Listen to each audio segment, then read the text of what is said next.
Bonjour mes frères et sœurs, bienvenue encore dans notre chapitre des débatteurs. Ce soir, encore un sujet biblique. Comme à l'accoutumée, on va toujours avoir des sujets bibliques et des passages bibliques pour pouvoir faire la lumière sur ce livre qu'on appelle la Bible, mes frères et sœurs.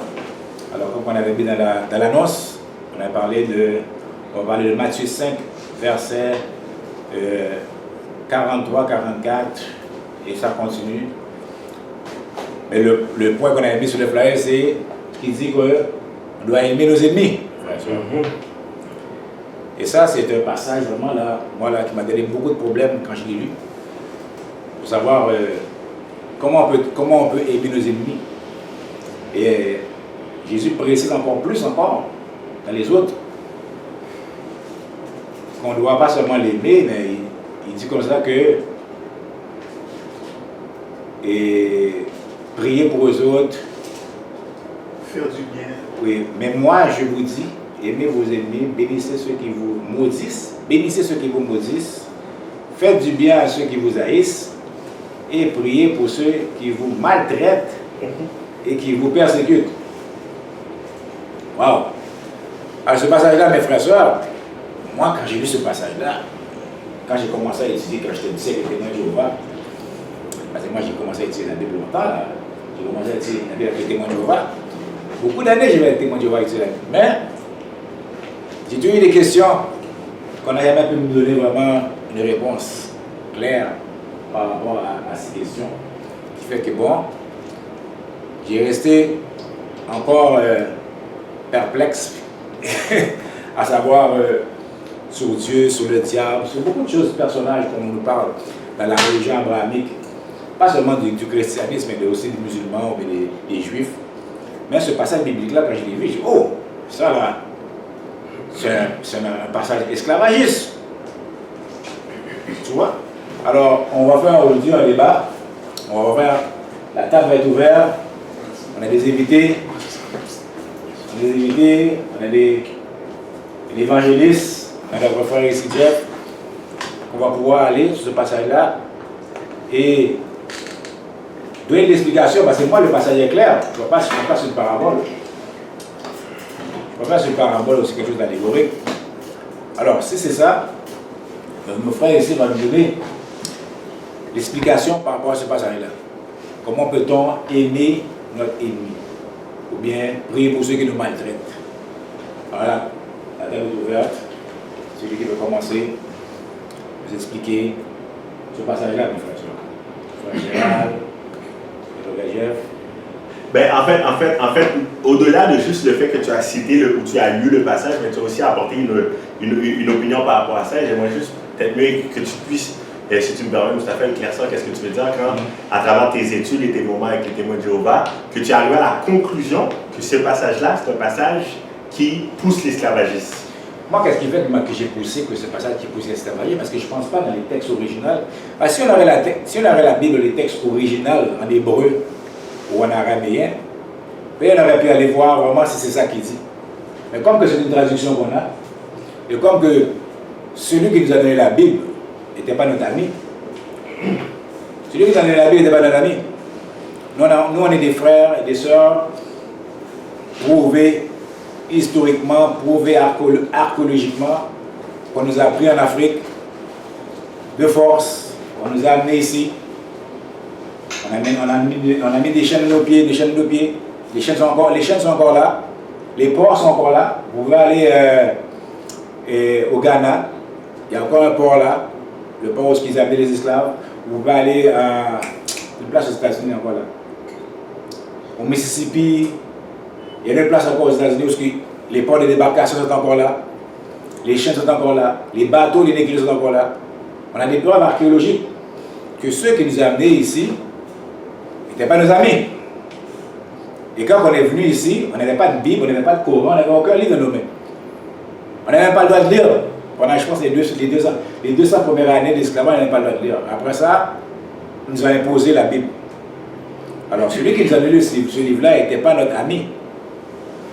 Et tout d'un coup, moi, je ne crois pas sur un hasard que dans le livre, après ça, dans ce passage-là, il va dire que aimez vos ennemis, priez pour ceux qui vous maltraitent. Alors moi, quand j'ai commencé à utiliser les témoins de Jéhovah, je dis, mais ça n'a pas de sens. Que ça soit la parole de Dieu. Dieu, qui nous dit que Dieu est amour, maintenant, va nous dire comme ça, hey, priez pour vos ennemis, priez pour ceux qui vous maltraitent. Alors, moi, je me suis dit, ah, c'est une affaire qu'ils ont rajouté.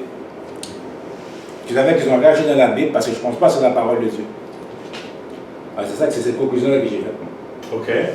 Et si je serais capable de te démontrer qu'à travers les textes grecs, parce qu'elles sont encore préservées, la Bible, avec l'écriture grecque, c'est préservé encore. On a encore l'original de l'intention de l'auteur qui a écrit le livre de Matthieu. Maintenant, c'est à travers la lecture grecque, on est capable de voir que c'est le même passage. Mais Matthieu parlait du grec? Oui, Matthieu, c'est un hébreu qui a écrit en grec. Pourquoi? Parce qu'à l'époque du 1er siècle en Palestine, la langue grecque était l'équivalent de l'anglais d'aujourd'hui. Si je m'en vais aux États-Unis et je suis en face d'un Chinois, d'un Espagnol et d'un Noir, on va avoir une langue commune qui est l'anglais. Le grec était la langue commune. Pourquoi? Parce qu'avant Christ, c'était qui avait conquéri Alexandre le Grand? Et Alexandre le Grand a propagé la langue grecque à travers les évangiles du monde. C'est pas Matthieu qui a écrit ça. Selon Matthieu. Mais quelle évidence que tu as que c'est pas Matthieu qui a écrit ça? C'est ça que je veux savoir. C'est ça selon Matthieu. Ok, selon Matthieu. Mais moi, selon Matthieu. Pourquoi tu rajoutes le quelqu'un qui a écrit? Si je dis, ça c'est l'évangile selon Jeff, ça veut dire que potentiellement, c'est Jeff qui l'a écrit. Comme que je suis d'accord avec toi, ça pourrait être quelqu'un d'autre qui l'a écrit. Mais le fait que tu fais juste la conclusion de selon Matthieu veut dire c'est quelqu'un qui l'a écrit pour Matthieu. Non, je n'ai pas dit quelqu'un qui l'a écrit pour Matthieu, j'ai dit quelqu'un qui a écrit de qu'est-ce que Matthieu a écrit. Mais pourquoi ça ne serait pas, si on dit l'évangile selon Matthieu, pourquoi ça ne serait pas Matthieu? Parce que si je dis l'écriteau selon Mustapha, je ne vais pas avoir la logique de me dire c'est quelqu'un qui l'a écrit pour Mustapha. La première logique que je vais avoir, c'est Mustapha qui a mis son écriteau. Oui, mais on peut dire aussi que c'est quelqu'un qui l'a écrit. Je suis d'accord. Voilà. Mais c'est parce que toi, tu vas juste sur une seule prémisse que c'est peut-être quelqu'un qui l'a écrit. Pourquoi on n'y va pas sur la prémisse? Ah, voilà, ok. C'est pas pourquoi. Ok. Je vais aller de côté. Je pense que c'est une nuance linguistique. Parce que si c'est une parole de Jeff, je ne vais pas dire selon Jeff. Il y a une nuance. Ça peut presque dire la même chose, mais ce n'est pas pareil. Parce que ainsi, si je vais, moi, après la soirée d'aujourd'hui, je vois quelqu'un, je dis, selon Jeff, voici ce qu'il a dit. Donc, je rapporte. Mais si je dis, c'est la parole de Jeff, donc ça vient de toi. Il y a une nuance. Donc, quand on met selon, c'est une troisième personne qui est plus impliquée et non la personne directe. C'est une nuance linguistique. Mais ça pourrait être ça. Mais en même temps, là, ni toi ni moi, on pourrait prouver que le livre de Matthieu a été écrit par Matthieu. C'est une nuance linguistique, ce n'est pas une preuve, c'est une nuance linguistique. C'est-à-dire que si on utilise le mot selon, ça signifie que c'est que moi je suis en train d'écrire selon, par exemple, ce que j'ai entendu de Jeff. Mais ça ne veut pas dire que c'est Jeff qui l'a écrit, c'est moi qui suis en train de l'écrire. Mais ça pourrait. Non, c'est moi qui suis en train. Si c'est de toi, on va dire de Jeff. Est-ce qu'il y a une différence entre d'après et selon d'après vous? Mais une nuance, c'est pas des faits du hasard. D'après et selon. C'est pas pareil. Mon point, c'est pas de tourner autour de ça. Mon point, c'est juste d'apporter le fait à Mustapha que je comprends ta conclusion. On n'a pas l'original. Ça se pourrait très bien que ce soit le blanc qui a inséré ça et tout. Mais est-ce que si, maintenant je te ramène à l'original, de qu'est-ce que l'intention de l'auteur a voulu faire véhiculer comme message, que ça soit Matthieu ou que pas Matthieu, mais si l'intention première, lorsqu'il a écrit en grec, qui était exactement ça, est-ce que tu reconsidérais ta position? Reconsidérer ma position, pourquoi? Parce que regarde. Parce que moi je ne peux pas comprendre aimer son église. À moi je t'ai mal compris, mais Mustapha, ce que tu as dit, c'est la raison pour laquelle je suis arrivé à la conclusion que c'est de l'esclavagisme, c'est parce que, pour moi, le blanc a dû se mettre son nez dedans. Parce que je ne peux pas concevoir, à cause que la Bible, on le sait très bien, elle peut être falsifiée, elle peut être trompée, mais pour moi, il y a forte chance que ça soit les épices du blanc qui sont dedans. Oui, parce qu'on ne peut pas aimer son ennemi, on ne peut pas prier pour ceux qui nous maltraitent. Toi et moi, probablement. Et je vais même t'accorder ça. Toi et moi, Mustapha, en tant qu'humain, je dirais que c'est même impossible d'aimer son ennemi. Mais on est des êtres humains, il n'y a pas d'autre chose encore. Yeah. Mais quand tu regardes, est-ce que Dieu ne pourrait pas, parce que tantôt tu as dit, comment que Dieu, s'il est amour, il peut aimer son ennemi? Oui, mais là, c'est Jésus qui dit à des êtres humains de le faire. Yeah. Mais s'il te plaît, là, tu as dit 43. Ouais. 44. J'ai juste le passage après 44. Oui, mais moi, je vous dis, aimez vos ennemis, bénissez ceux qui vous maudissent. Jésus dit ça. Continue. Afin que... Attendez. Bénissez ceux qui vous maudissent, faites du bien à ceux qui vous haïssent et priez pour ceux qui vous maltraitent et qui vous persécutent. Afin que vous soyez fils de votre Père qui est dans les cieux, car il fait lever son soleil sur les méchants et sur les bons, et il fait pleuvoir sur les justes et sur les injustes. Exactement. Okay. Qu'est-ce que tu comprends de ce passage-là? C'est-à-dire que Dieu est en train de nous faire comprendre, ou plutôt Jésus-Christ est en train de nous faire une révélation que ce que je vous demande de faire, c'est parce que Dieu peut le faire que je vous demande de faire ça. Et soyez comme des enfants de Dieu. Mais Dieu ne l'a pas fait. Comment? Dieu, dans l'Ancien Testament, il a dit un pour un et dent pour dent. Pourquoi tu m'amènes dans l'Ancien Testament quand surtout le passage que tu es en train de lire, Jésus justement prend l'Ancien Testament qui dit, vous avez été dit. Exactement. Et il vient et à travers la nouvelle. Qu'est-ce qu'on entend de Mustapha? Mais dans l'Ancien Testament, c'est Jésus qui disait ça aussi. Ça dépend de comment tu le vois. Est-ce que toi, pour l'Ancien Testament, pour toi, c'est une Christophonie? Si pour toi, l'Ancien Testament, c'est une Christophonie, ça veut dire que c'est Jésus qui parle. Si pour toi, l'Ancien Testament, c'est une théophonie, ça veut dire que c'est Dieu qui parle. Maintenant, je ne connais pas tes croyances au niveau de l'Ancien Testament. Moi, je vais selon qu'est-ce que mes frères et soeurs chrétiens me disent. Ils disent que Jésus est Dieu. Ok. Alors, mes frères chrétiens m'ont dit que Jésus est Dieu. Alors, j'ai même posé la question. Est-ce que dans l'Ancien Testament, c'était Jésus qui parlait? Ils m'ont dit oui. C'est Jésus qui parlait. Je ne veux pas qu'on s'éloigne du sujet du Matthieu, mais juste peut-être apporter une... Pour te montrer comment, c'est pour ça que je dis, ben, dans l'Ancien Testament, Jésus, parce que si selon la conception chrétienne, on m'a enseigné que dans l'Ancien Testament, quand Dieu a dit, quand l'Éternel a dit, un pour un d'abondant, mes frères chrétiens, mes soeurs me disaient, c'est Jésus qui disait ça aussi. Alors si c'est Jésus qui disait ça aussi, là maintenant Jésus encore vient dire, vous avez entendu dire de sa bouche à lui, là maintenant il dit comme ça, faites le contraire. Alors c'est ça là, je ne comprends pas. Pourquoi tu changes? C'est vrai que tu amènes un très bon point. Gérard, peut-être tu voulais rebondir sur ça. Mais Mustapha a rencontré des gens qui n'ont jamais été enseignés. Alors c'est pas Jésus qui parle de ça. Qui vous ont donné ce que je pourrais appeler du coucou pour toute règle. Alors c'est pas Jésus qui parle de ça. Les gens qui vous ont parlé ne savent rien. Ok? Parce qu'on arrive à l'église, quand il demande, quand Jésus a l'anniversaire de la leçon, Jésus est, quel est le texte d'or? Pas plus ni moins. Moi, j'ai souvent. Ok, mais selon vous, Gérald, je t'explique. ce passage-là, quand Jésus dit, vous avez entendu dire, est-ce que dans l'Ancien Testament, dans l'Ancien Testament, oui. Il a parlé, c'est quoi encore le terme? Théophonie. C'est la théophonie. C'est Dieu qui parle. Dieu. C'est pas Jésus. Ensuite, Christ lui-même l'a dit. Vous avez appris, il a été dit. Alors c'est pas lui qui disait. Non. Alors Jésus, est-ce qu'il est Dieu ou il n'est pas Dieu? Oh, ça y a fait. Il met mais ça va, tu poses une bonne question. Tu permets, Gérald, que je réponde? Gérald. Tu soulèves un bon point. Oui. Donc, si je t'entends bien, Gérald, tu dis, alors, moi, j'ai eu à travers des conversations avec des frères chrétiens, ils m'ont dit que Christ est Dieu. Donc, l'Ancien Testament, c'est Dieu qui parle, donc c'est Christ qui parle. Laisse-moi t'amener peut-être une profondeur dans la compréhension de qui est Dieu. Dieu est représenté, voici ainsi. Okay? C'est un mystère assez complexe, mais par la grâce, je vais essayer de pouvoir articuler ce mystère. Écoute bien ça. C'est le mystère.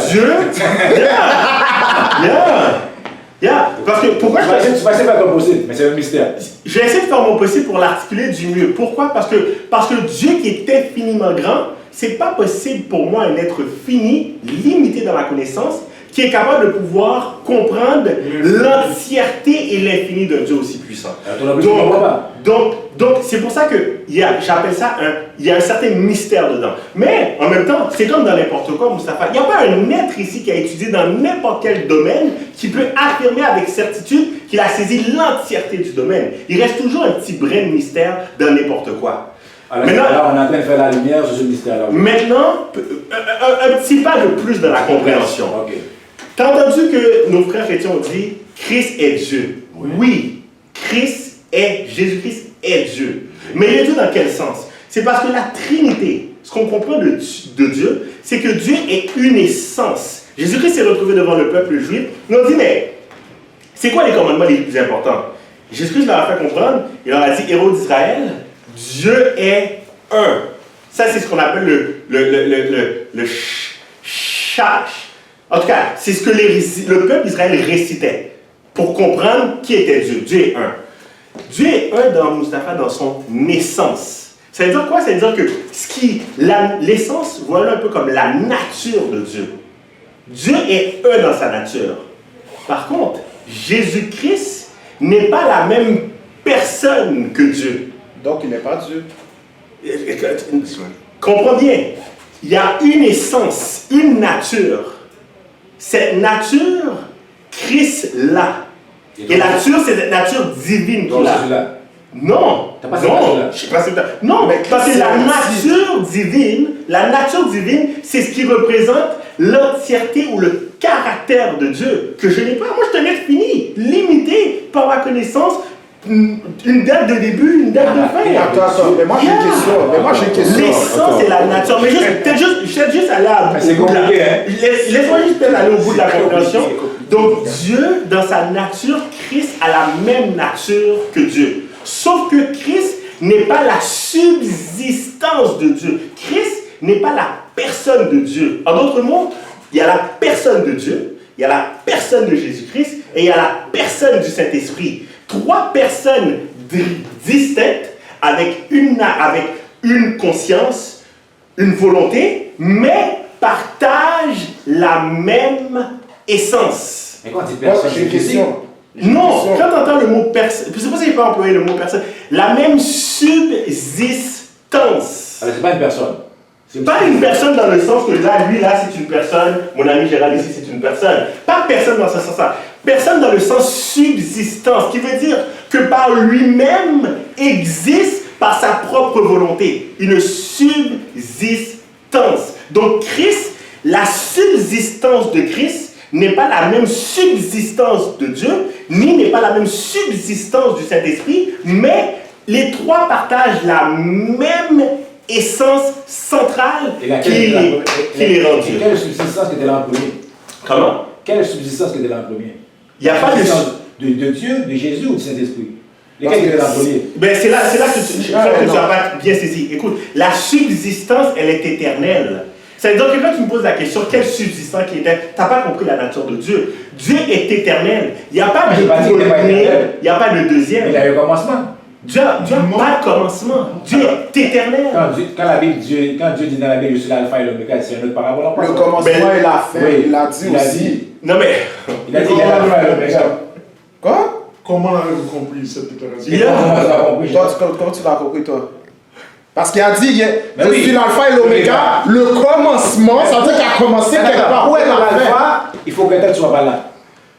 Pour être le commencement, il faut que quelqu'un ne soit pas là. Si tu as toujours été là, tu ne peux pas être au commencement, tu as toujours été là. Vous ne comprenez pas. Dieu est dans l'éternité. Nous, on est dans le temps. Oui, mais... Ok, so Jésus était dans le temps aussi. Quoi? So Jésus était dans le temps aussi. Jésus-Christ est venu. Alors, il ne peut pas être Dieu si Dieu n'est pas dans le temps. La seule chose qu'on a comme boussole pour comprendre Dieu, c'est la Bible. Tu es d'accord avec moi, Jeff? Dis-moi, frère. La seule chose qu'on a comme boussole pour comprendre Dieu, là, c'est la Bible. Ou le Coran. Ou le Coran. Les dieux abrahamiques. On a jamais des livres pour le comprendre. Mais là, maintenant, c'est à nous, aujourd'hui, en tant qu'être humain, de raisonner, pouvoir comprendre ce mystère-là. Dieu, c'est un mystère. Personne ne l'a jamais vu. Nobody saw him. Voilà. Alors, si personne ne l'a jamais vu, on a seulement des évidences qu'il existe, on ne l'a jamais vu. On ne peut pas prouver qu'il existe vraiment. On a seulement des évidences.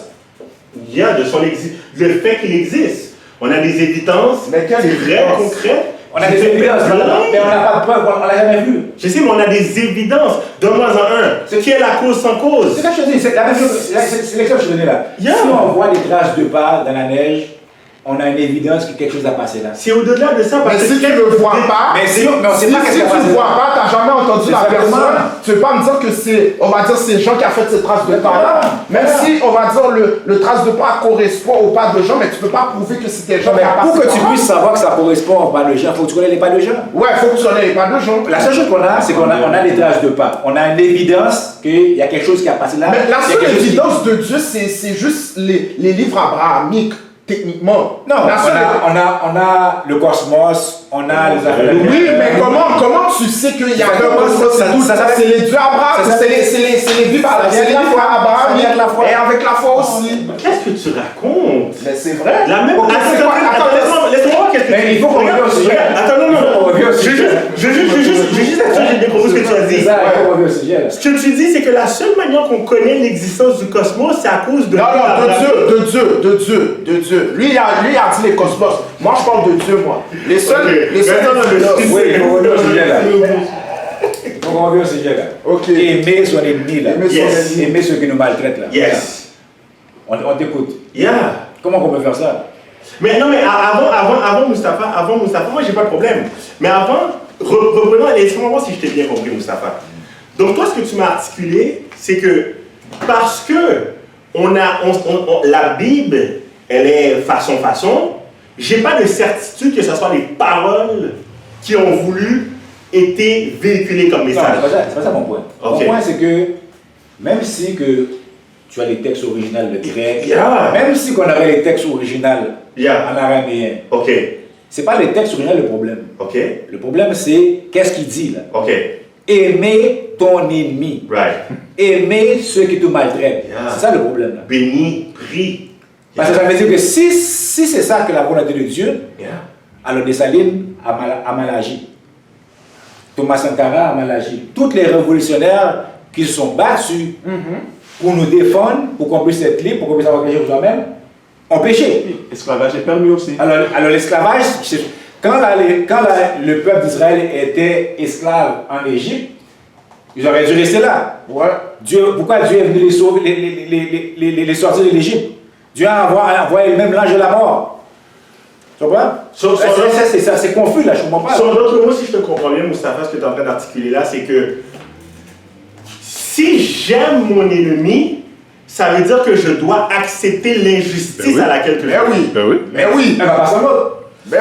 Mais c'est ça, mais la parole ne dit pas ça. C'est pas parce que je prie pour mon ennemi que ça veut dire que l'acte immoral qu'il fait, que je sponsorise cet acte. Alors, non, ça veut dire que... Non. Parce que je prie pour que la personne... Quand il faut que je sois capable de discerner...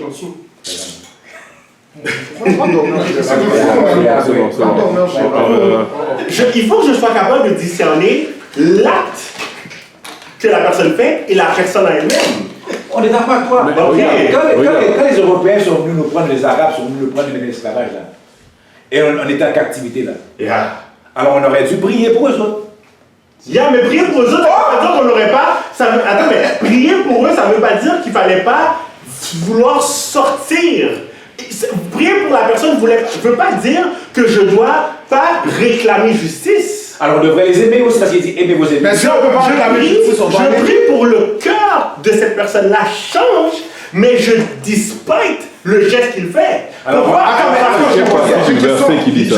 C'est quelle partie du verset qui affirme ce que tu dis? Non mais moi c'est ma compréhension de ça. Non, attends, c'est quelle partie du verset qui affirme ce que tu viens de dire? Moi j'ai une question. Oui. On va dire ok que les Clinton, ok, quand il y a eu le tremblement de terre en Haïti, ok, ils ont volé de l'argent, ils ont volé tout l'argent de l'aide internationale que Haïti devrait avoir pour aider à se reconstruire, ils ont construit un hôtel. Là, toi tu es en train de me dire que je dois prier pour que les Clinton puissent remettre l'argent. Mais ça marche pas. C'est tout à fait résultat, ça. Mais c'est l'exemple. Mais c'est un exemple, j'ai pas donné d'exemple. C'est le meilleur exemple. C'est un meilleur exemple. Pourquoi c'est un meilleur? Non, c'est un meilleur exemple. Pourquoi? Parce que à des côté, les Clinton, ce sont nos ennemis. Pourquoi? Parce qu'ils nous ont volé de l'argent. Ils nous donnent l'argent.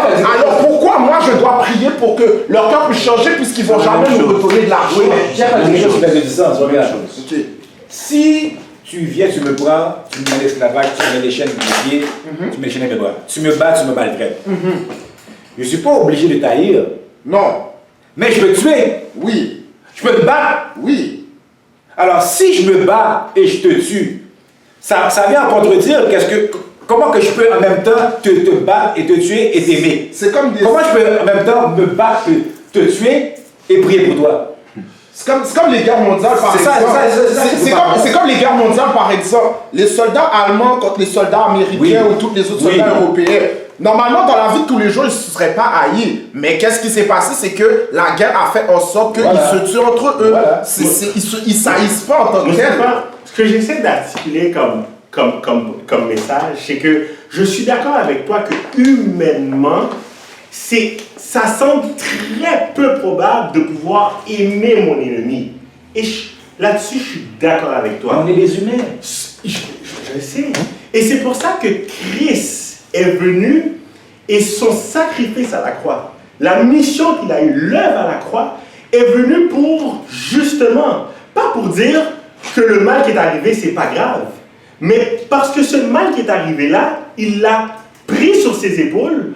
Puis il nous demande de pouvoir justement lui ressembler, d'être des enfants de Dieu. Il y a un passage qui dit dans Romains 12, verset 19, ne vous vengez point vous-même, ne vous vengez point vous-même, bien-aimés, mais laissez agir la colère, quand il est écrit, à moi la vengeance, à moi la rétribution, dit le Seigneur. Donc moi qui vois celui... T'as bien dit un bon passage là. T'as bien expliqué. Christ est mort sur la croix pour nous, pour sauver nos péchés. Dans ce sens-là. Il a posé une question. Mais pourquoi ceux qui est venu nous mettre dans l'esclavage n'a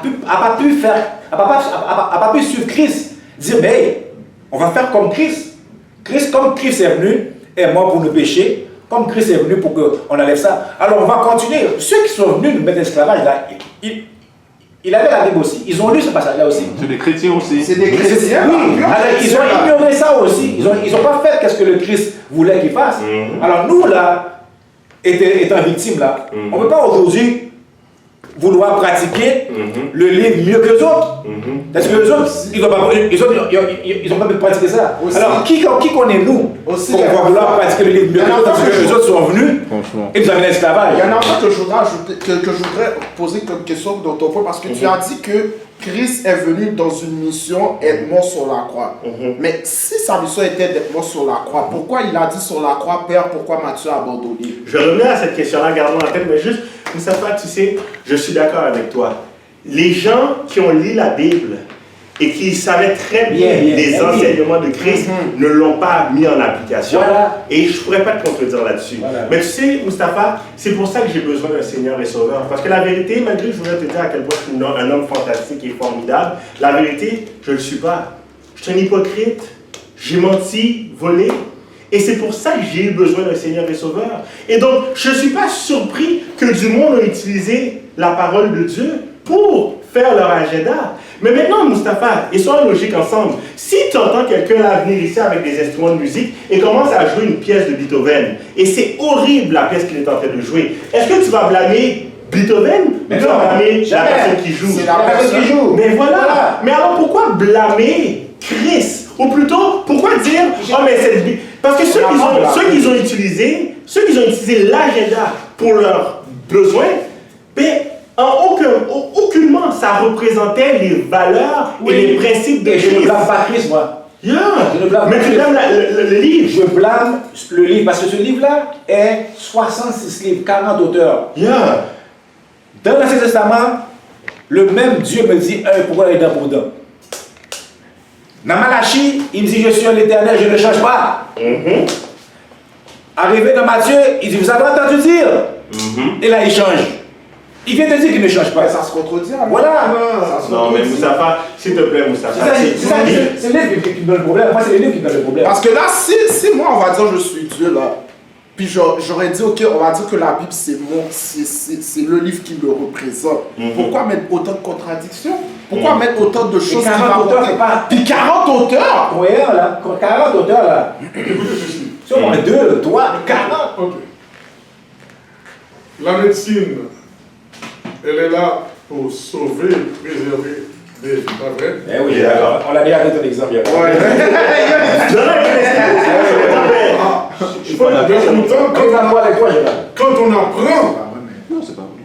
Quand on apprend qu'il y a des trafics d'organes qui se font à travers la médecine, quand nous avons 2 mois de grossesse, on l'interrompt, c'est un crime. Ah oui.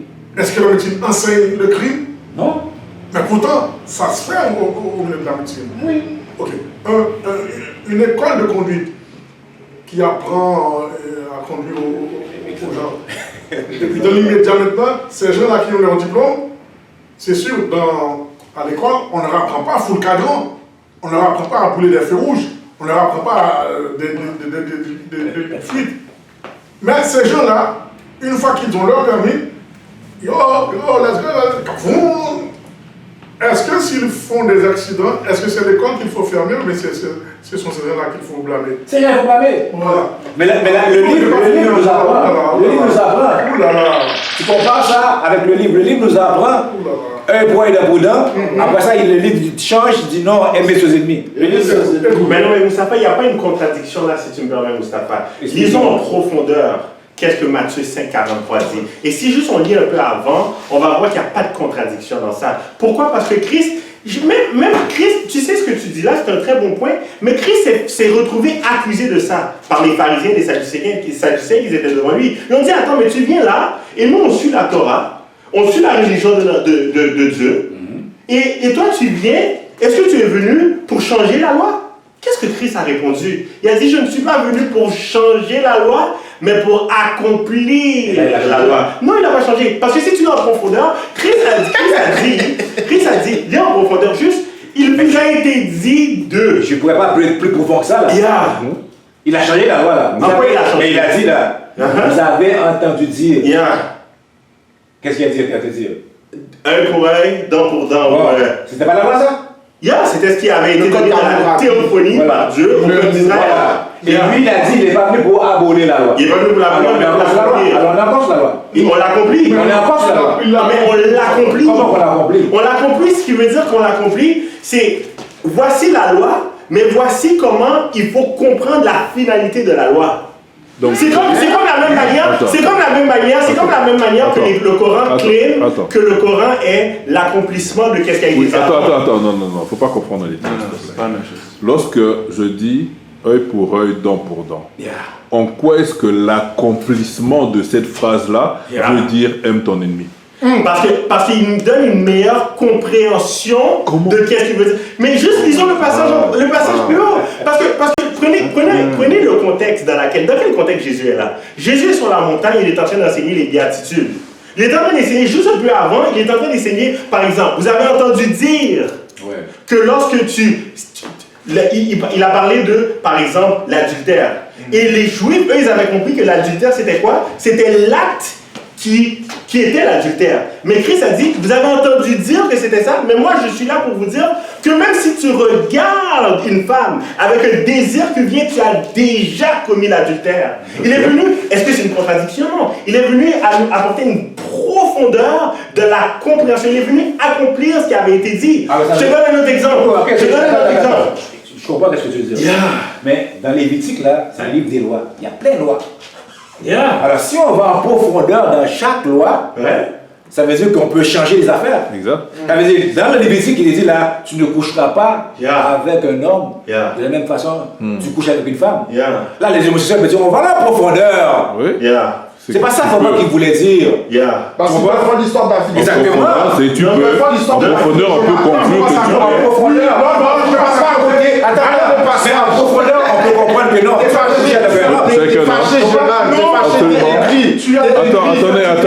Attendez. La réponse, ça, s'il te plaît? Oui, parce que l'affaire est claire là. Il y avait- Tu ne mangeras pas de porc. Ouais. Tu ne toucheras même pas de porc. Il n'y a pas de profondeur là. Il n'y a pas de profondeur, c'est juste tu ne mangeras pas. Exactement. Tu ne coucheras pas avec un gars de la même façon que tu couches avec une femme. Quelle profondeur encore? C'est une ordre. Exactement.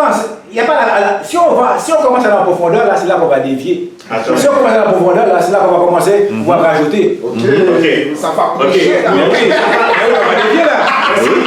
Dieu a dit que la pédophilie, là, Oui. c'est un péché. Comment est-ce que tu réponds à ça? Bien sûr. Ok. Là, toi, tu cites l'Ancien Testament. L'Ancien Testament, tu cites les commandements qu'il y avait dans l'Ancien Testament. Les commandements qu'il y avait dans l'Ancien Testament, c'était une théophonie, une ordonnance donnée par les prophètes qui venaient directement de Dieu pour le peuple d'Israël. Ok, ben oui. C'était une ordonnance pour le peuple d'Israël. Ok. Par le peuple Les haïtien. lois que tu as citées là, C'était pour les peuples d'Israël. pour le peuple d'Israël. Alors, Sauf maintenant, le fait qu'on n'est pas Attends, Israël, attends, Attends, C'est ça? laisse-moi atterrir. C'est ça. C'est ça que tu veux dire? Maintenant, Christ, quand il est venu, il est venu nous ramener sur une nouvelle alliance.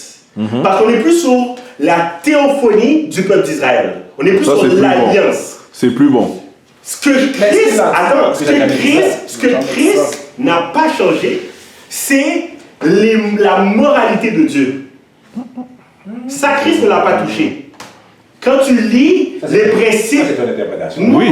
Ben oui. non, lis la Bible. Tu vas voir, Jésus-Christ s'est fait accuser justement il vient changer la loi. Jésus-Christ a laissé tout ce qui était des principes moraux de Dieu intact. Mais qu'est-ce qu'il est venu changer? Il est venu nous sortir de l'alliance que Dieu avait faite avec le peuple d'Israël pour nous ramener sur la nouvelle alliance qui est une alliance de grâce. Et sous cette alliance, il y a des commandements qu'on a pu obéir. Et dans ces commandements-là, C'est qui décide ça? Mais Christ. Qui décide quel commandement on Christ. obéit et qui... Bon, Christ. mais on t'en a donné deux. Écoute, Jeff, s'il te plaît, ne t'égare pas. On t'en a donné deux. Jésus a fait référence à œil pour œil, dent pour dent. Parmi ces commandements de œil pour œil, dent pour dent, il y a aussi celui qui a été mentionné par le frère Moustapha ici, concernant ne pas coucher avec un homme. Maintenant, la grâce, là, veut dire quoi? L'alliance de la grâce. Ouais. L'alliance de la grâce, c'est la nouvelle alliance que Christ. Non, attends, s'il te plaît. Non, mais tu me poses une question. Je comprends, mais Ok. viens un peu sur le point comme quoi, sous la grâce, est-ce qu'on peut coucher avec un homme ou pas? Non. Pourquoi? Parce que Christ a dit Christ a dit qu'un homme quittera son père et sa mère, et les deux s'attacheront ensemble. Il et a dit vivront aussi œil pour œil, une dent seule pour dent. chair. Mais Comment? Il a dit aussi œil pour œil, dent Et pour c'est dent. pour ça qu'il est venu apporter une profondeur Selon lui, à Jésus. cette compréhension. Mais donc, c'est-à-dire que œil pour œil, dent pour dent a une profondeur. Celui qui, là, quand on dit ne couche pas avec un homme, n'a pas d'autre profondeur. Pourquoi? Parce que Christ a repris ce commandement que l'homme quittera son père et sa mère et les deux deviendront une seule Ça, c'est chair. l'Ancien Testament. Nouveau Testament. Ok. Mais ça a été dit dans l'Ancien Testament. Voilà. Mais Christ, Il n'a pas changé ça. il n'a pas changé. Voilà. Mais pour ce qui est de, Bizarre. pour ce qui est de la béatitude, pour ce qui est du principe que par exemple le meurtre, il vous a été dit que tu ne tueras point ton Voilà, prochain. voilà. Ça, c'était ce qui avait été dit. Oui. Mais Christ est venu apporter l'accomplissement de la parole en disant, mais moi je vous dis que simplement regarder un frère et développer de la haine dans ton cœur, tu l'as déjà tué. Mais c'est sûr. Il n'est pas venu contredire. Ce que j'essaie juste d'apporter comme point, c'est qu'il n'y a pas une contradiction qu'il fait dans ce qu'il a dit avant. Non, il amène une Le point que tu amènes là, c'est que compréhension. avant de faire un acte, tu dois penser à l'acte. Avant de faire un acte, c'est ton cœur qui s'arrive là. Et là, Jésus-Christ est venu te montrer que avant de faire l'acte, même si ça va faire l'acte, tu as déjà pensé à l'acte qui fait que tu as péché. Là, on est d'accord avec ça. Mais là, quand tu me dis là, un pour un, dent pour dent, tu dois le penser là. Tu vas penser à ça. Un pour un, dent pour dent. T'as vu Ça veut dire que tu l'as pensé à faire. T'as tué mon frère, je tue ton frère. Je tue ton frère. Alors, maintenant là, si là, depuis dans l'Ancien Testament, la pensée était déjà là, avant que tu fais l'acte, là maintenant Jésus ne peut pas venir dire maintenant là, vous avez été entendu dire, maintenant je vous dis, aimez vos ennemis, aimez ceux qui vous maltraitent. Si on te donne ta chemise, donne ton pantalon. Yeah. Mais non. Yeah. Alors ça veut Sinon, dire il que. ne serait jamais libéré. Ça veut dire que Dessalines a péché. Dessalines a péché. Puis vous, les chrétiens, vous célébrez le 1er janvier, vous célébrez un péché. C'est Comme les autres fêtes. Comme les offres que vous faites, les offres pareilles que vous faites, Noël,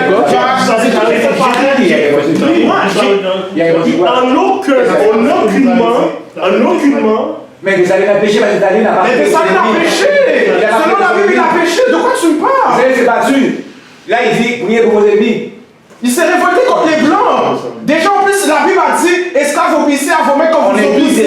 Comme vous obéissez aux Christ. Qu'est-ce qu'il a fait? Qu'est-ce que les Haïtiens aujourd'hui? On est tous des Haïtiens ici. On n'est même pas des Juifs. Qui vous suivez les paroles des Juifs. Là, ça m'envoie les années que lui, dans sa constitution, a dit, hey, les dieux des Blancs sont nos ennemis. Vous pouvez aller lire la constitution des Salines. Les dieux des Blancs sont nos ennemis. On doit arrêter, voilà, on doit arrêter de suivre les dieux des Blancs, leurs coutumes, leur manière, la façon de fonctionner, leurs mœurs, tout ça. On doit tout enlever. Mais leur religion, il y a même précisé leur religion. Yeah. On ne peut pas avoir un ennemi pour pouvoir pratiquer la religion de l'ennemi. Ça n'a pas de sens. Yeah. Ton ennemi ne peut pas te donner la vie. Et ils ont assassiné des Salines. Qui a laissé des Salines? Ces mulattes-là, Pétion, Boyer, Geffra, ces traites-là, ils ont assassiné les Salines et ils ont revenu avec le protestantisme. Parce que les Salines n'avaient pas aboli ça. Les Salines ne disent pas la fin de christianisme. Eux, ils ont assassiné les Salines, ils sont revenus avec. Et ça qui fait aujourd'hui maintenant, on est en train de débattre. Parce que Moustapha, regarde tout ce que tu viens de citer là. Absolument. Tu sais, j'ai une indignation morale face à ce qui s'est passé. Mais Moustapha, ce qui s'est passé ne touche aucunement à Jésus-Christ. Et la Bible n'est pas juste un livre. La Bible, et surtout si on prend le passage dans lequel on est, dans le contexte qu'on est, Nouveau Testament, ça c'est Christ révélé, c'est Christ manifesté. Et ça là, peu importe qu'est-ce que le blanc a fait, peu importe qu'est-ce qu'on a fait au nom du protestantisme, peu importe qu'est-ce qu'on a fait au nom de, peu importe la doctrine qui sort de ça, ça ne change rien à la personne de Jésus-Christ. Et la personne de Jésus-Christ. Mais c'est ça. Mais alors, c'est le passage là. Mais regarde où ce que je t'amène, Moustapha. C'est que lorsqu'on voit que des gens suivent les principes, les enseignements de Christ, il y a un impact qui se fait. Prends l'exemple de Martin Luther King. Prends l'exemple de Desmond Tutu. Prends l'exemple de... Martin Luther King a changé. Comment? Martin Luther King a changé. Il a changé. Martin Luther King. Parce que Martin Luther King, là, au début, il disait que il a un rêve. Essaie de prendre la parole. Il a un rêve. Son rêve, c'est qu'il voyait que le petit gars noir et la petite blanche avaient leurs mains ensemble. Et pendant longtemps, il y a eu ce rêve-là. Il marchait. Les blancs quoi, sont venus quoi? Ils l'ont maltraité, ils l'ont battu. Quand il a rencontré, il a dit à Mohamed, il l'a changé, il a dit je ne rêve plus. Tu peux aller écouter le dernier discours de Martin Luther King. Martin Luther King, quand il a rentré sur cet homme-là, il a dit à Mohamed, il a rencontré, il a dit à Mohamed, il s'est assis pendant 6 heures de temps. Au moins 6 heures de temps qu'il a dit à Mohamed. Après ça, il a dit, il est venu, il a fait son dernier discours, il a dit, je n'ai plus de rêve. Il dit comme ça, je vois la terre promise et je vois mon peuple dans la terre promise. Et c'est là qu'on l'a assassiné. Parce que Martin Luther King a changé. Martin Luther King a dit, il n'y a plus de rêve maintenant. Avant, il rêvait. Après ça, il a arrêté de rêver. Il a dit, non, c'est plus de rêve là. Non, mais ça n'empêche pas. Il voyait que c'est un cauchemar. Non, mais ça n'empêche pas qu'il a reflété. Puis merci pour cet éclaircissement de l'histoire. Mais ça n'empêche pas, Moustapha, qu'il a quand même reflété les valeurs de la personne de Jésus-Christ. Ça n'empêche pas que Nelson Mandela a reflété les valeurs de la personne de Jésus-Christ. Écoute. Dans ce que tu dis là, il y a quelque chose de très déstabilisant et d'inquiétant même. Parce que, c'est-à-dire que celui qui commet le péché ou le crime, pour notre cas par exemple 400 ans d'esclavagisme, il est lui aussi dans la parole de Jésus là. Donc lui, il fait ce qu'il fait en tant qu'ennemi. Alors toi qui subis l'acte de l'ennemi, tu dois faire ce que Jésus dit, c'est de se soumettre à ça. C'est ça que tu es en train de dire aujourd'hui. Oui, de se soumettre. Mais oui. Je ne pense pas avoir dit le mot soumettre. Écoute, tu es en train d'utiliser des terminologies et tout ça, là, peu importe. Mais si, comme tu dis, on va dans la profondeur. C'est ça que tu es en train de dire. Dans la profondeur, c'est ça que tu dis. Ben oui. Je peux mais écoute, regarde. Nous avons été 400 ans en esclavage sous les Blancs. C'est 1600 ans après cette fameuse parole de Jésus. Donc, on a eu le temps de bien la connaître, l'interpréter et le savoir. Mais maintenant, ceux qui nous arrivent là, ceux qui sont arrivés pendant les 400 ans, ou encore quand c'est arrivé en Haïti, c'est bien, c'est quand même 1800 ans qui se sont écoulés. Oui. Maintenant, quand on est dans l'application de la fameuse parole de Jésus, que c'est eux qui l'ont emmené, la fameuse Bible, c'est pas nous, hein. C'est pas nous. C'est eux qui l'ont emmené. On n'avait pas ça. C'est qui eux? Mais les blancs, Européens. cette Bible-là, c'est pas toi. Mais la Bible Non, que tu lis là, non, mais ta Bible que tu lis, c'est la version de 1611. King James. 1611, King James Version. Ok. C'est ça qui fait en ce moment-là Mais que elle est tu où as... cette Bible? Fait que si Je je te comprends dis bien que ce que tu es en ce sont train de les dire, Blancs qui te l'ont ce que je comprends ce que tu es en train de dire, c'est que la Bible que je lis là, en ce moment, Oui. vient de King James à Oui. l'époque au 17e C'est la version de King James. Ok, mais c'est la version de cette version de King James, Ouais. c'est quoi? C'est King James qui a été inspiré et qui l'a écrit? Qui l'a traduite. Qui l'a traduit? Et c'est ça qu'on t'a permis de lire. Il l'a pas écrit. On t'a dit pendant 200 ans, tu n'avais pas le droit de lire. King James. Il la traduit et ensuite on te la Parlons donne. de fait. Parlons de fait. King James n'a pas traduit. King James a transcrit ce qui a été écrit avant. Est-ce Parce que transcrire veut dire... Transcrire veut dire quoi? Ça veut dire que... Transcrire veut dire quoi? Voici la différence. Si je traduis, moi je peux recevoir quelque chose dans une langue et je le traduis. Et puis après ça, Moustapha peut recevoir qu'est-ce que là, moi j'ai écrit C'est ce et qu'il lui traduit dans sa fait. C'est ce qu'il a fait. Qu'est-ce qui s'est passé? C'est que la Bible a été écrite le Nouveau Testament, hein, ça a été écrit en grec. Du grec, ça a été transcrit au anglais du XVIIe siècle. C'est ça qu'on appelle traduire. Non, transcrire. Parce qu'après ça, qu'est-ce qu'ils ont fait? C'est qu'ils ont pris, maintenant pour faire la version espagnole, ils ont pris quoi? Ils ont pris la version du grec et ils l'ont transcrit. Mais pour faire il y a la version la différence entre créole. transcrire et mais- traduire. C'est que ça garde l'authenticité le plus proche possible. Non, comment Pourquoi? tu Parce qu'on sais? revient toujours- Comment tu le sais? Mais c'est l'histoire. Parce que c'est comme ça que la Bible a été transcrite. On a pris le grec, qui était l'écriture originale du Nouveau Testament, et du grec, on a transcrit à l'arménien. Du grec, on a transcrit au coptique. Du grec, on a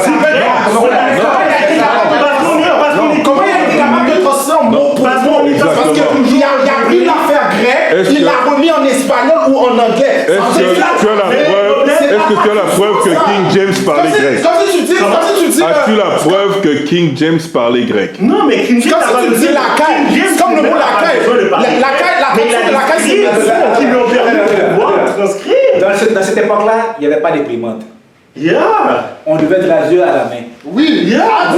Alors, depuis qu'on traduit là, à la main, on fait des erreurs. Oui, il y avait l'imprimerie. Yeah. L'imprimerie, hein. Il faut mentionner ça. Eh, il n'en avait pas. Voilà. Maintenant, là, on peut prendre une feuille là, avec une machine.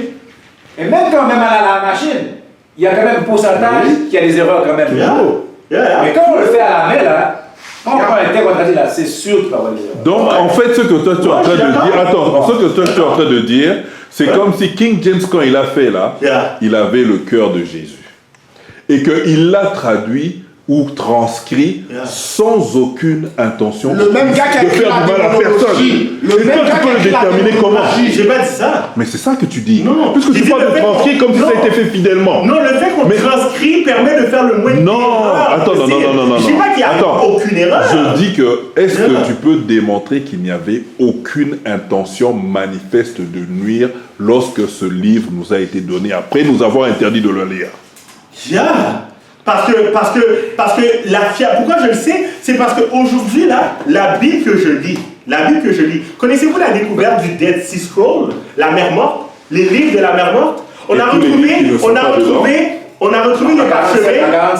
En 1947, on a retrouvé les parchemins, on a retrouvé le livre, un des plus longs livres de l'Ancien Testament, le livre d'Ésaïe. Et on l'a retrouvé à tout. Vous savez qu'est-ce que les experts... C'est pas l'original qu'on l'a trouvé. Non, mais vous savez qu'est-ce que les experts disent? Les experts, les scribes, ils disent que le livre qu'on a en ce moment-là, Ésaïe que j'ai, est à 99% identique de qu'est-ce qu'on a. Excuse-moi. Dis-moi. C'est déjà archi faux, je vais te dire très simplement pourquoi. Est-ce que Ésaïe a écrit jusqu'au Nouveau Testament? Non. Mais alors, Mais on comment a tu peux trouvé dire le que c'est fidèle alors? Mais parce que qu'est-ce qu'on a trouvé dans C'est quoi qui est fidèle? C'est quoi qui est fidèle? Dans le Dead Sea Scroll, Oui. ça match la version que j'ai dans ma Bible en ce moment. De Ésaïe ou bien de la Bible? De Ésaïe. Mais c'est ça, c'est différent. Mais c'est ça C'est que pas je du dis. tout pareil. Mais je dis On te Ésaïe. parle du Nouveau Testament. Est-ce que je peux dire un exemple? Non, mais parce que je demandais simplement... Est-ce que je peux mentionner un exemple? On a pas terminé là. Est-ce que je peux mentionner un exemple? Ok, on va dire, tu travailles dans une industrie, ok? Tu es un employé d'une industrie. Yes. Est-ce que le boss va te donner un livre, on va dire les 48 lois du pouvoir? Est-ce que le boss va te donner ce livre-là puis il va dire apprends-le comme ça tu vas être capable de mieux prospérer, ou bien le boss il veut que tu restes dans ta condition d'employé et que tu travailles pour lui pour toujours? La majorité du temps, le boss il veut que tu restes dans cette condition d'employé-là. Okay. On va aller avec la Bible. Les Blancs, ils étaient les boss, c'est eux qui étaient les esclavagistes, ok? Tu penses vraiment que le Blanc, s'il voulait de notre bien, il nous aurait donné la Bible? La même Bible qui dit, esclaves, obéissez à vos maîtres comme vous obéissez au Christ. La même Bible qui me dit, aimez vos ennemis, bénissez ceux qui vous haïssent. Alors, pourquoi ton ennemi qui te donne quelque chose, c'est bon, puis toi tu le défends? Tandis que ça a été prouvé clair et net que la Bible a été faite pour nous nuire. Par exemple, en Haïti aussi, il y a plus d'églises que d'hôpitaux, il y a plus de pasteurs que de docteurs, il y a plus d'églises que de pasteurs. Ça, regarde, on était en Afrique. Est-ce que vous connaissez Dieu ou vous ne connaissez pas Dieu, nous? Avant que les Européens et avant que les Arabes arrivent, est-ce que nous, le peuple africain, on connaissait Dieu? Oui. Alors, si on connaissait Dieu, la preuve archéologique, on avait les plus grandes civilisations. On était les plus civilisés. Les plus, du point de vue sanitaire. On avait le développement. On allait aider tout le monde. Tout le monde venait étudier dans notre territoire. Alors, on avait déjà une connexion avec Dieu. Alors, l'Européen qui a eu ce livre-là, qui connaissait le livre, parce qu'on ne peut pas sous-estimer notre ennemi. Notre ennemi n'était pas un imbécile, là. On ne peut pas dire que notre ennemi était un imbécile. Notre ennemi est venu, il a planifié ça. Parce qu'on l'a enseigné. Oui, on l'a enseigné ça. Oui. Il a planifié ça. Il est venu, il nous a trouvé, comme Léopold II l'avait dit là. Vous pouvez écouter même le discours de Léopold II, qu'il a écrit, roi des Belges. Il a dit, hey, allez pas apprendre à l'Africain Dieu, ils connaissent déjà Dieu. Allez et enseignez-les qu'il doit être un bon esclave. Ça, c'est Léopold II, un maître d'esclave là. Ça, c'est même pas longtemps, dans les années 1800. 1810. Oui. Il a fait le génocide de 10 millions de Congolais, il a tué, avec la Bible. Alors mes frères et sœurs, est-ce que c'est la Bible qui a dit de faire ça? Non, voilà. Non, mais Moustapha, c'est pas ça que je veux dire. C'est pas la Bible qui a dit de faire ça, mais la Bible dit qu'on peut avoir des esclaves. La Bible dit qu'on peut avoir des esclaves. La Bible dit clairement qu'on peut avoir des esclaves. Quelle Bible? Mais là, arrête. Non, mais pourquoi on parle de l'Exode? On est dans Matthieu. Restons dans Matthieu. Mais maintenant, là, on est dans le Nouveau Testament. Mais Moustapha, c'est pas la Bible. L'Ancien Testament, c'est pas la Bible. Mais c'est ça le problème avec les chrétiens. Mustafa, c'est ça le problème. Mustafa, c'est ça le problème avec les chrétiens. Quand ça leur avantage pas, ils vont dire on est dans le Nouveau Testament. Ils vont relier l'Ancien Testament. Quand ça leur avantage pas, l'ancien nouveau, on prend les deux et puis c'est tout. Les deux, l'ancien et le nouveau. Si je vous dis qu'est-ce qu'une dispensation, ce serait quoi votre réponse? Vous ne savez pas. Ok? Si je te dis que les avions volent, est-ce que tu sais? Bon, là, il tombe dans le vide. Si je te dis que les avions volent, est-ce que tu sais que ça vole? Vide. C'est ça. Vous ne pouvez pas discuter. Parce que votre niveau, permettez-moi de vous le dire. Mais est-ce que toi, tu as un niveau pour dire que les avions ne volent pas, Gérard? Moi, je peux prouver ce que j'ai dit. Mais ok, pour moi, que les avions ne volent pas, ok. Non, on va t'écarter. On va y revenir. Non, il essaie de faire son smart là. Essaye pas avec moi. Gérard, n'essaye pas avec moi. Essaye pas avec moi. Viens pas pour moi, toi. On va revenir. Écoutez, vous êtes des chrétiens, acceptez votre livre de la Genèse jusqu'à Apocalypse. Parce que tu as fait référence à d'autres versets comme Hébreux, Romains et ainsi de suite. Ça, c'est tout le Nouveau Testament. Oui, c'est ce que je dis. Mais pourquoi tu ne veux pas qu'on fasse référence à l'Ancien Testament? Non, attends, ok. Attends, je peux répondre. Je ne suis pas contre le fait qu'on parle de l'Ancien Testament. Ça va me faire plaisir si on a... Je parlais... Il parlait. C'est impoli, ça, c'est inaudible. C'est impoli, arrêtez d'être... Vas-y, Gérard. Je sais qu'on regarde de soccer là, ouais. Yes. Regardez un match de 74, vous allez voir le libéro prendre le ballon, il remet ça au gardien. Le gardien lui ramasse ça avec la main. Maintenant, c'est plus pareil. Et c'est quoi le rapport avec la Bible, ça? C'est quoi le rapport avec la Bible? Oui. Voilà, bien. Il y a ce qu'on appelle dispensation. chaque dispensation a ses lois, a ses principes. Ce qui était permis dans un moment, il ne l'est pas permis dans une autre dispensation. Ok? Œil pour œil, ça c'est Christ. Lui, il dit, mais moi, je vous dis. C'est-à-dire qu'on est sur le règne de Christ, c'est-à-dire sur le commandement de Christ. C'est plus le commandement de Dieu. C'est toi là, c'est dur, j'irai la comprendre là. Franchement. Là, on est plus sur le commandement de Dieu, on est sur le commandement de Christ. Mais il dit Christ c'est en un, mais c'est comme si tu dis mon père s'appelle Jean, puis je me présente comme. Et lui, il vient expliquer là. Christ et Dieu, c'est la même énergie, c'est la même chose. C'est pas l'énergie, même essence. Oui, même essence. Alors, on est encore sur la vie de Dieu. Vous voyez? La même essence. Vous faites la même affaire. Comment je parle ce qu'on vous parle en même temps. Oh, Gérard. Écoutez de préférence. Vous avez deux oreilles, hein? Vous avez une bouche. Mais parlez moins. Oh là. Il est là. Non, mais Dieu a changé. Dieu a changé. Gérard, mais c'est qui décide les dispensations là? Oui, Qui décide ça? Qui a décidé ça? Attendez que j'ai fini. Oui, allez-y. Attendez que j'ai fini. Ok. Allez-y, Gérard. Il semble que vous avez été. Allez. Gérard, après ça, Gérard, on finit. Oui. On peut voir David, Salomon avec pas mal de femmes. Ok? Oui. Mais maintenant, il est vrai, j'ai rencontré des Africains qui parlent de l'amour pour la femme, etc. Mais ce qu'on doit retenir, on a développé un sujet, malheureusement, le personnage principal, on l'a oublié. La charité, bien entendu, dit-on, commence par soi-même. Prenons le Christ et son enseignement. Les bandits et de Judas ont fait irruption là où ils étaient. Ils l'ont arrêté. Pierre a sorti son épée. Il a emporté l'oreille de Marcus. Quel a été le comportement de Christ? Et pourquoi il avait été? Là, c'est une autre question. Pourquoi il avait... Tout le monde... C'est pas ça le nœud. Oh là, vous savez, Jésus a dit, dépose son épée, Jésus a réparé l'autre. Mais pourquoi en partant, il marchait avec des gars qui avaient des épées? Si il dit comme ça, aimez vos ennemis. Écoutez. Parce que sécurité. Voilà. Tous les apôtres avaient une épée. Pourquoi? Jésus est venu pour changer la loi. Jésus est venu, moi alors. Ça, je l'ignore. Merci. Voilà. Prenez l'essence de ce que je dis. Vous cherchez dans les chapeaux. Mais on est d'accord avec toi là. Jésus il dit comme ça maintenant là. On doit aimer nos ennemis, on doit briller pour ceux qui nous maltraitent. Mais la question c'est quoi là maintenant là? Oui, mais la question Gérard là, c'est que maintenant là, que tu dis comme ça qu'il y avait l'Ancien Testament, il y avait le Nouveau Testament, maintenant ça a été changé. Parce qu'on est sous la grâce, on n'est plus sous la loi.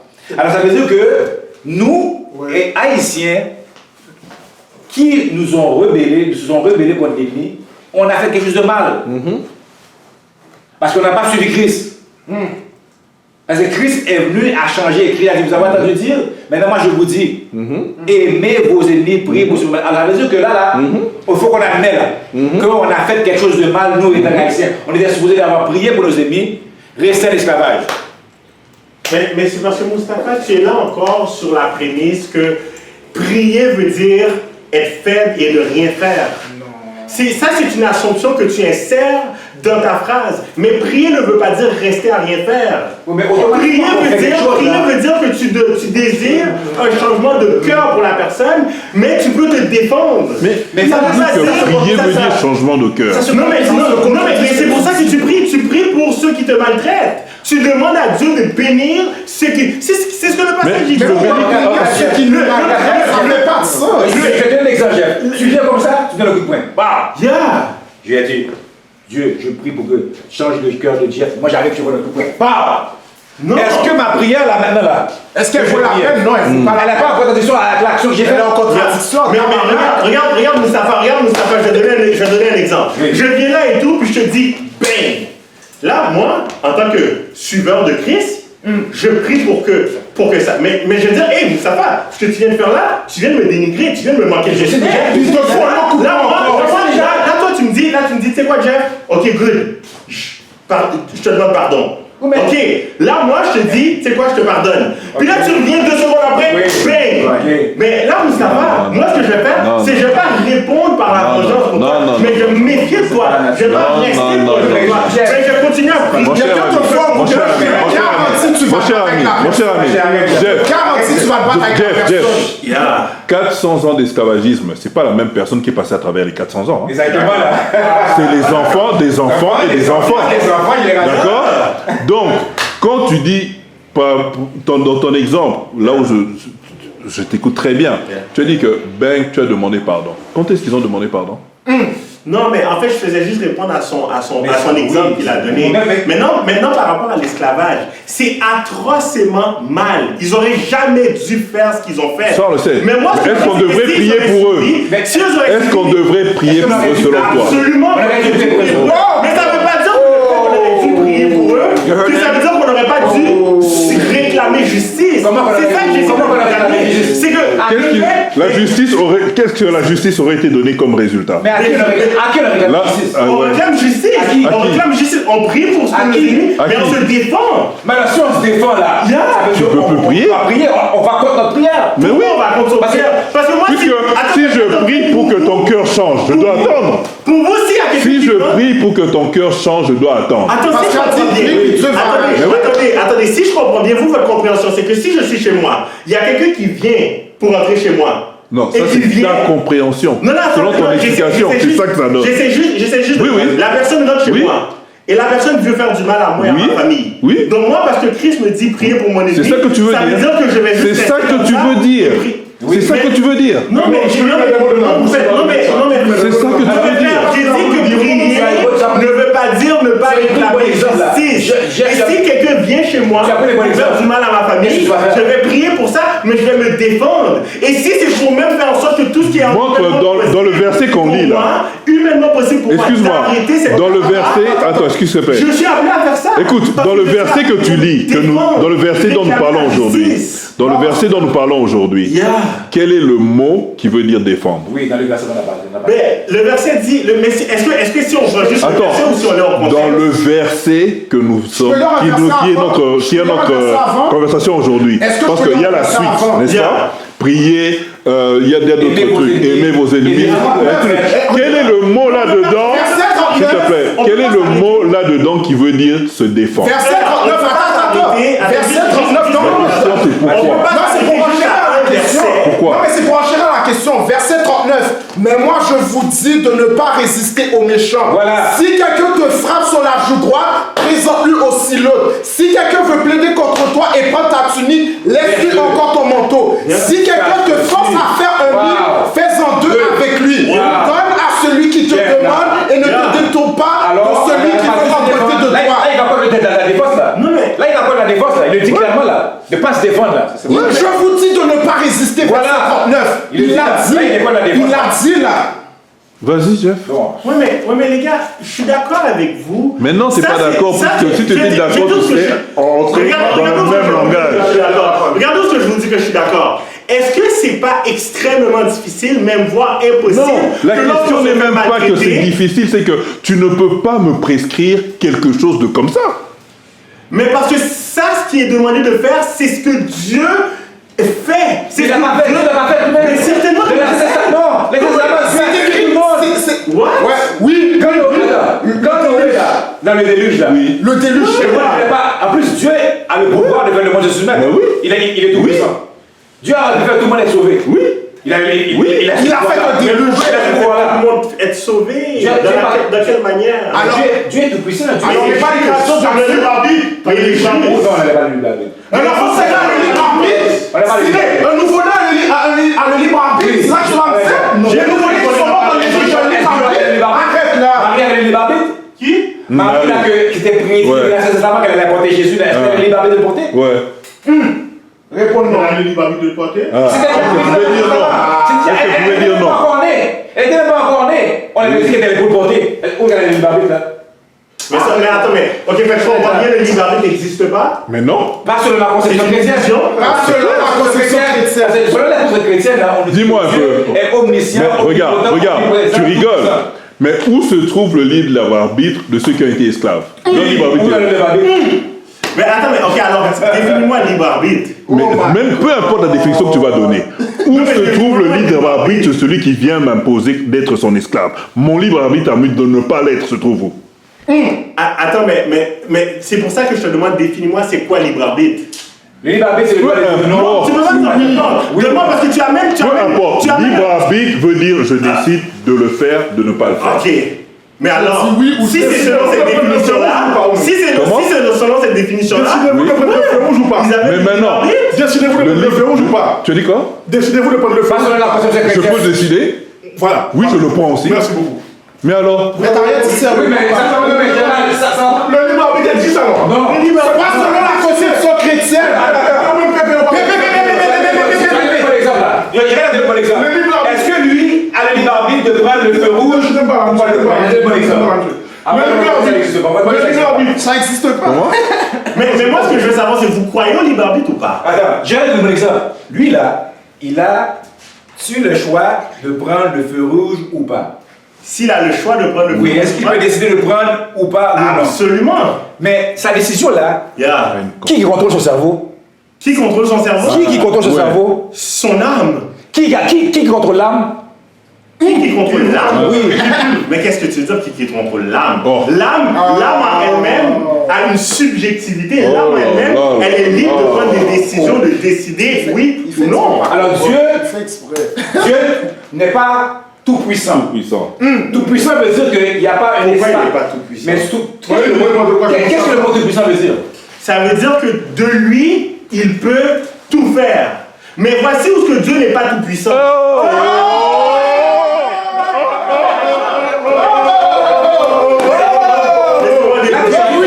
Tu veux limiter la toute-puissance de Dieu. Dieu n'est pas tout puissant, non. Il ne peut pas être tout puissant s'il n'est pas assez tout puissant. Attends, mais... Attends, est-ce que tu peux entendre ça?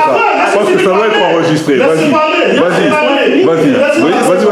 faut qu'on finisse. Est-ce qu'il est tout puissant? Je vais finir. Attends, qu'il finisse ça, il faut qu'on... Attends, laisse-le dire Est-ce qu'il est Ouais. tout puissant dans le sens qu'il va prendre un cercle et devenir carré? Non. Pourquoi? Parce que Dieu ne va jamais aller à l'encontre de sa nature. Jamais aller à l'encontre de ses lois. Donc, Dieu, dans son... Dieu est soumis à ses lois. Ben Dieu ne va jamais à l'encontre de ses lois. Si Dieu a fait un carré, il ne viendra pas faire un carré cercle. Pourquoi pas? S'il veut, pourquoi il peut pas faire? Parce que ça serait à se contredire. Pourquoi? Il a créé... Alors dans la Bible, Il se contredit. Il se contredit aussi. il a dit qu'il ne change pas. Tu l'as bien clair. Il ne change pas. Alors, il a dit un point d'un prudent. Après plus tard, il dit Mais on a une contradiction. C'est une contradiction. C'est pas une contradiction, c'est un accomplissement. Oh my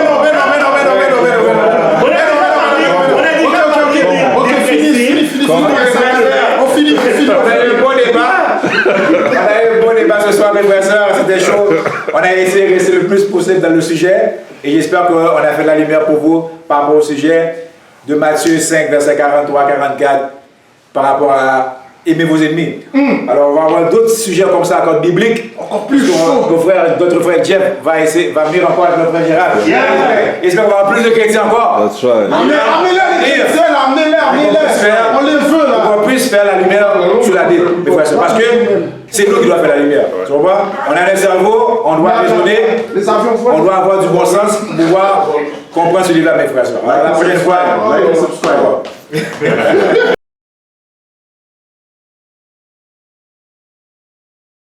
Si Dieu a fait un carré, il ne viendra pas faire un carré cercle. Pourquoi pas? S'il veut, pourquoi il peut pas faire? Parce que ça serait à se contredire. Pourquoi? Il a créé...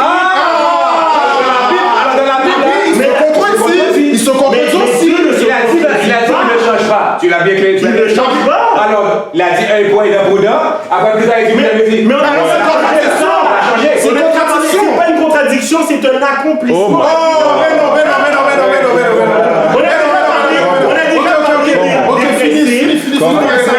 On finit. On a eu un bon débat. On a eu un bon débat ce soir, mes frères et sœurs. C'était chaud.